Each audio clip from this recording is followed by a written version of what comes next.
వచ్చారు గనక వారిని గౌరవించాలి, సన్మానించాలని సిద్ధపడి వచ్చిన వారిని దీవించండి.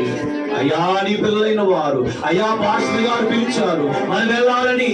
దేవా, ఇదిగో లూదియమ్మ గారు బంధువులు వచ్చారు, వారు కూడా మనం కూడా ఈ యొక్క సుదుకూడిలో పాలు పంచుకోవాలని లూదియమ్మ గారు ఆహ్వానం మేరకై వారు వచ్చారయ్యా.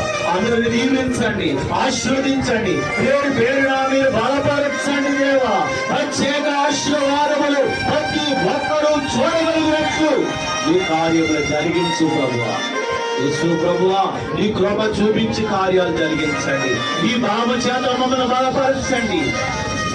అందరూ ఎవరి కొరకు వాళ్ళే పట్టుదలగా ప్రార్థన చేసుకొని వచ్చిన వారందరి కొరకు ప్రార్థన చేయండి. ఎవరికి స్తోత్రములు. వచ్చినప్పుడు అందరికీ తోడై ఉన్నామయ్యా. వెళ్ళినప్పుడు తోడుగా ఉండండి, ఆశీర్వదించండి, సంతోషభరితులుగా ఆనందభరితులుగా తిరిగి పంపించండి.